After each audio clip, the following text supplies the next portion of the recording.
Right, here's an awesome game called Pinball. This is maybe one of the best games there is out there. Really excited to share this one with you. This comes from Lee Ruark, and it's from kindergarten all the way to grade 8. You'll need a bunch of bowling pins, foam balls, and hockey nets. And before the summer break, I played this with a few groups, and they loved it. So here we go.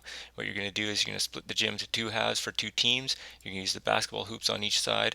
You're also going to place down a hockey net or soccer net or whatever you have that'll work. And then lastly, you're place down all the pins, maybe 20 roughly per side if you have that many.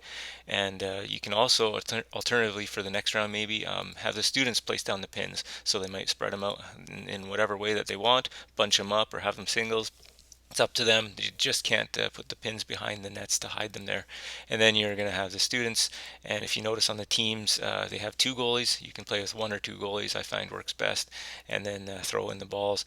And you're going to also choose skills that you want to have them work on. So usually that's rolling and throwing. You might also work on kicking. I like the older groups to allow them to kick it as well. But that's totally up to you. And in this game, it's a pin knockover. Obviously, you get that, but there are three ways to get the pins down. So first, which you're probably familiar with, is the direct hit. Player threw the ball, knocked over a pin, so that pin is down. Same thing, blue player threw it, knocked over a few pins, those pins are down, and the pins must stay down for the entire round. Second way is to score a ball into a net. So a player there is thrown it into and past the blue goalies. So somebody from the blue team must knock over one pin. It's yeah. So if you throw it into the net, one pin goes down. And yeah, second way.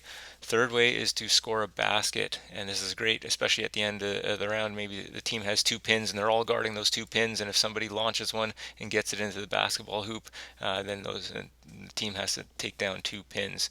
And so those are the three ways to get the pins down in this game. Sometimes, and what I've told students is, if there's anyone who tries to be sneaky and try and put up a pin without no one seeing, then I will go around as a teacher and I'll knock down three of their pins. So it's just a rule to try and prevent them from doing that.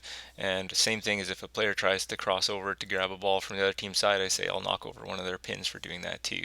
And those are the basic rules. Really, it's an awesome game. I've played different pin knock games before, and this one I found was so much fun. And yeah, it works through all the different ages.